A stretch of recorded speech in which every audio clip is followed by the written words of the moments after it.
Welcome to SOS Media, your number one source of the latest news, opinions, and in-depth investigations that dig deeper into today's developing stories around the globe.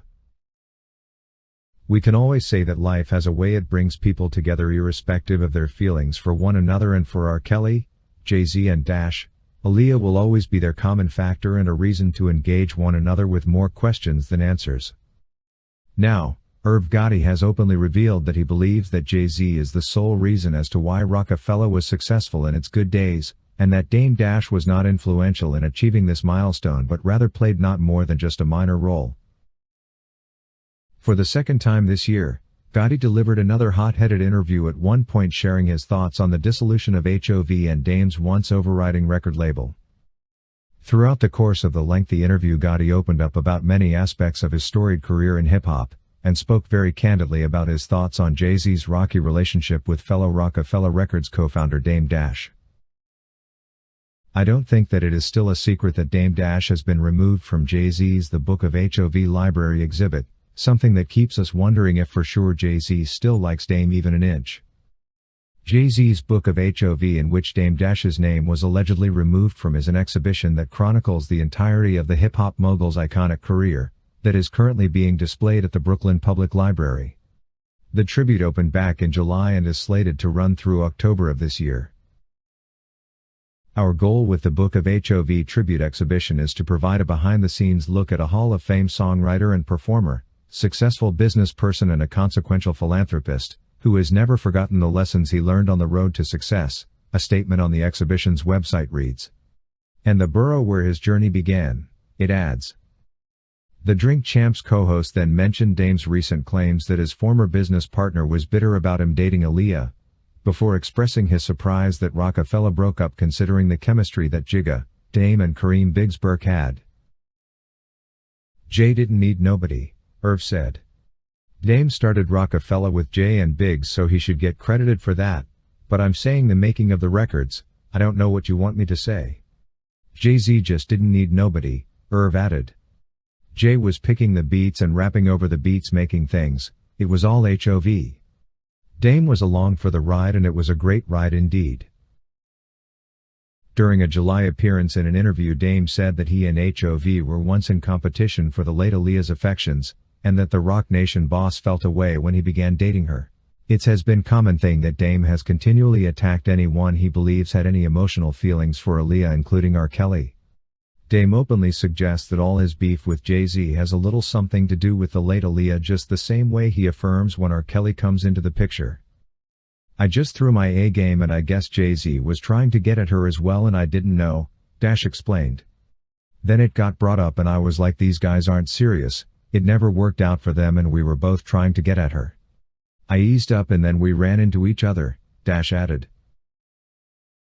Dame Dash went on to detail how Jay-Z was also courting Aaliyah, but it came to a head at a July 4th party in 2000 where all three were in attendance, but Dame ended up hooking up with the one-in-a-million singer. He was sending flowers and doing all that suggests he was courting her, Dash added. So we were both going hard and we ended up in the same house on 4th of July. It was like one day it might lean toward him, then it would lean toward me. I was just on fire that week and everything I was saying was funny, but I remember coming down after it happened and he was like, you know this going to be hard for me, and his friends were laughing at him, Dame asserted. Dame's comments only underscore the tension that still lingers between him and Jay-Z almost 2 decades after Roc-A-Fella disbanded in the mid-2000s.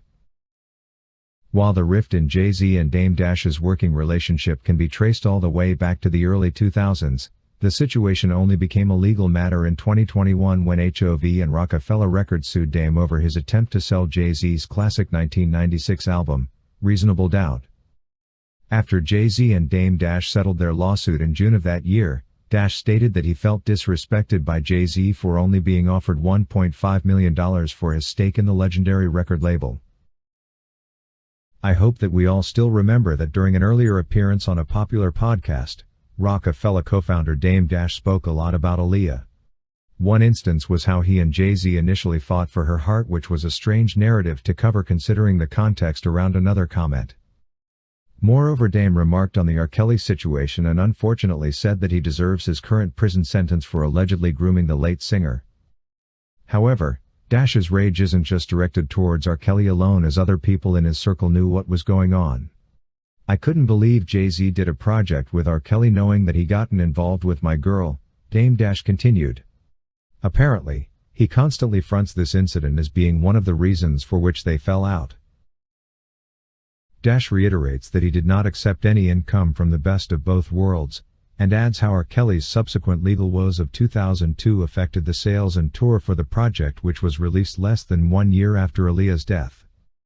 Dame reveals how Jay-Z's decision to stay on for the album forever changed his view of the longtime friend and associate. But we also discovered that the timing of the R. Kelly album coincided with Jay-Z's attempts to make management changes at the label, and it was still around this very time when Jay-Z was acting like he didn't want to move forward with all of the partners. Many people have linked this to the fact that he didn't want Kareem Burke in there because he wasn't doing much, however.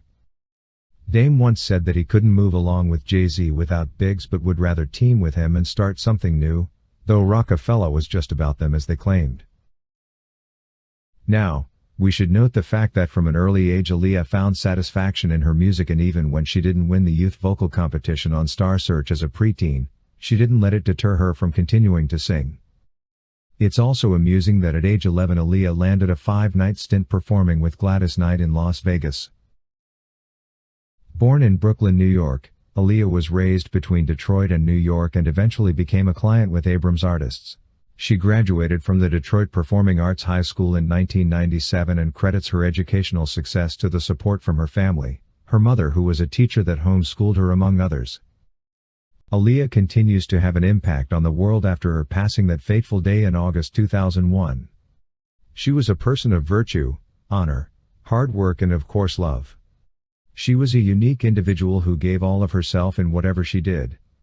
Whether it was charity work, singing, acting, time with friends, signing autographs, Aaliyah lived her life with a smile on her face and love in her heart. Even decades after her death, the influence of Aaliyah's career continues to show itself. The singer set the stage for the development of modern R&B, pop, and hip-hop music, combining her vocal skills with a talent for musical innovation. The tragedy of her death at such a young age was not just a loss to her family and friends but also a loss to the entire music industry. Thank you for watching today's video brought to you by SOS Media. If you haven't subscribed to our channel yet, please subscribe, and hit the bell icon so you never miss any of our videos. Also remember to leave your comment about today's topic in the comment section below.